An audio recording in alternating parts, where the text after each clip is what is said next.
اہم خبر اپنے ناظرین تک پہنچائیں گے۔ استحکام پاکستان کے قائد جہانگیر ترین اور صدر نون لیگ شہباز شریف کی گزشتہ روز ملاقات ہوئی ہے، جس میں سیاسی صورتحال اور خاص طور پر سیٹ ایڈجسٹمنٹ پر بات چیت ہوئی ہے۔ مزید جانیں گے ڈان نیوز کے نمائندے میاں شعیب سے۔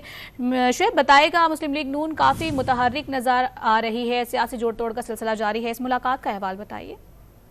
جی بالکل، الیکشن کی تاریخ کے اعلان کے بعد مسلم لیگ نون خاصی متحرک ہے۔ گزشتہ روز مسلم لیگ نون کے صدر شہباز شریف اور استحکام پاکستان پارٹی کے پیٹر ان چیف جہانگیر ترین کی ان شہباز شریف کی رہائشگاہ پر ملاقات ہوئی۔ ملاقات میں موجودہ سیاسی صورتحال پر تبادلہ خیال کیا گیا۔ اس کے ساتھ ساتھ مسلم لیگ نون اور استحکام پاکستان پارٹی کے درمیان سیٹ ایڈجسٹمنٹ پر بات چیت ہوئی۔ دونوں پارٹی رہنماؤں کی ملاقات جو 45 منٹ تک جاری رہی۔ ذرائع کے مطابق ملاقات میں استحکام پاکستان پارٹی کے قائد جہانگیر ترین کی جانب سے سیٹ ایڈجسٹمنٹ کے حوالے سے کچھ نام دیے گئے کہ کچھ حلقوں میں نون لیگ کے ساتھ سیٹ ایڈجسٹمنٹ کرنا چاہتے ہیں، جس میں لاہور، لودھنا اور پنجاب کے کچھ اور حلقوں کے ساتھ ساتھ سندھ کے بھی جو کراچی کے کچھ حلقے ہیں وہاں سیٹ ایڈجسٹمنٹ کے حوالے سے نون لیگ کے ساتھ انہوں نے کچھ رہنماؤں کی حلقہ کی جو فہرستیں ہیں وہ صدر مسلم لیگ نون کو دی، اور ذرائع یہ بتاتے ہیں کہ اس حوالے سے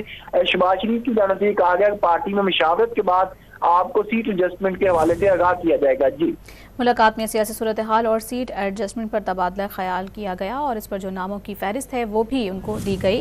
تفصیلات بتا رہے تھے میاں شعیب، بہت شکریہ آپ کا۔